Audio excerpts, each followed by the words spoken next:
Again, what we are working on today is kind of adjusting our lesson plan that we created in the last video. So again, if you don't remember, we went through and created a lesson plan on the Spanish-American War and yellow journalism and its impact on American society. Again, there are 4 rules I would like to follow. 1 is use clear language. 2 is define the purpose. And then 3, include important context. 4, provide examples. So what I want to do today is include a portion on our lesson plan that accounts for our IEP and 504 students. So I want to create a section to this lesson plan that's already been made that is modifications/accommodations. So again, right here, I am telling it the purpose. This is what I am doing. This is our intention. I want to include accommodations for my students who have IEP and 504 plans. Some examples of accommodations that I want to include are time and a half to complete assignments. Students can type rather than write, have access to text-to-speech programs, and so on. What I'm asking the AI to do today is I also want it to generate 4 or 5 possible modifications to this lesson plan for students that are in the special education program with varying disabilities, including but not limited to autism, dyslexia, and ADHD. So let's go back. I'm going to copy that right there. And this is where we left off in our AI last time. So nothing's changed if you watch the first video that we did on lesson plans.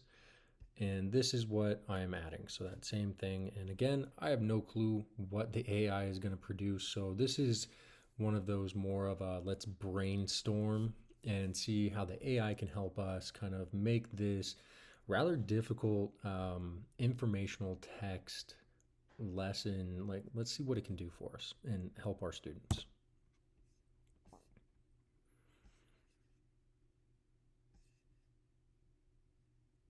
Okay, so extended time. Provide students with IEP 504 plans 1.5 times the allotted duration to complete assignments, including independent practice and assessment tasks. This accommodation recognizes their need for additional processing time, allows them to work at their own pace. It's a really good way of putting that. Alternate communication methods. This can include use of visual aids, graphic organizers, charts, support comprehension of organizational information, provide opportunities for verbal, written responses. I mean, so far, these are really good. And I mean, I really like this one for just kind of giving us an idea. Like, if we're told to do these things and it's, like, not only are we told to, but we need to be helping out these students. And so this is a great way to kind of just like, okay, where do I start sometimes, especially for newer teachers? It's how do I accommodate? I know I have to. This is that. Let's figure out how. Text-to-speech tools. I know in my school, our IEP department or our special education department and our counselors for 504s, they do a really good job at providing our students tools for text-to-speech, different programs, and the students come into the classroom with those tools. Like, I generally don't have to provide them, but if they ask, like, yeah, we can find them for them and we can make it happen. Visual supports, organizational aids, benefit, visual supports, visual cues, color coding, highlighting key information to aid their understanding, retention of content. Absolutely. Preferential seating, fidget tools. I think this one was kind of like a fad right here. Fidget tools. I mean, I still have students that use them. They were a big topic at one point, and now they just kind of faded into the background, but they exist. Special accommodations. And I really like this little disclaimer here. It's important to note these are general suggestions, and it is. That's exactly what this is. This is one of those things to where this isn't meant to replace you in any way, shape, or form, this technology. It is giving you the ideas, and you as the educator, the professional, you have to go through and then apply what you know to make this a reality for our students. So, I mean, you know your content.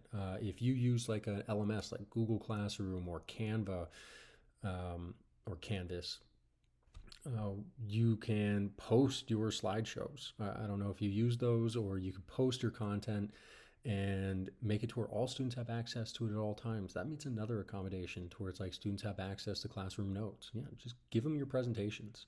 You know what I mean? Highlight that information maybe whenever you're going through just what's that important text. That way the students just have that access to it. Another kind of cool thing that you could do is, all right, so we have the extended time, alternative communication methods. So if you're over here and you're including visual aids, graphic organizers, support comprehension, let's just say you didn't know what to do. Let's say you have this one here and you're like, cool, what does that mean? And come down to the thing, the little prompt box, and go, can you expand on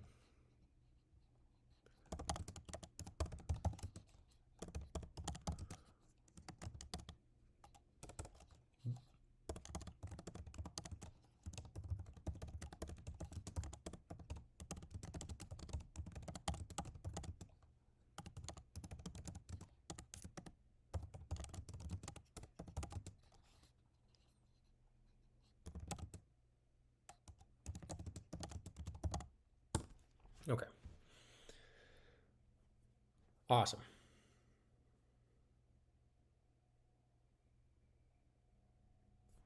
There you go. So we have the general idea. Like these are the, put this into your lesson plan at the bottom there. And whenever your supervisors or your assistant principals come in to evaluate you and they want to see your lesson plans, and you've got this section down here and they look at you and they go, awesome, I'm glad you're thinking this way.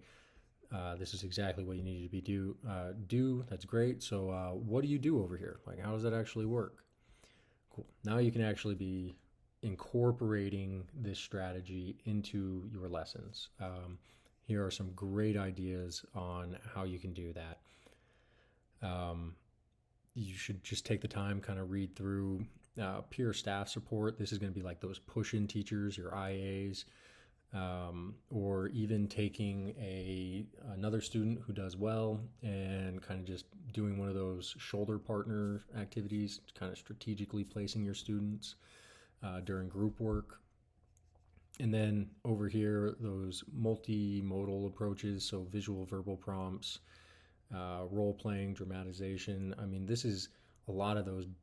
Like this one to me comes off as like, build relationships with your students, know your content, and get them excited about it, right? Have them take the position of one side in your discussion. In this case, we're looking at the yellow journalism and its effect on the Spanish-American War. I mean, this would be a fantastic tool for this one. All right, students not quite grasping the concept of that manipulation that's happening with sensationalized headlines.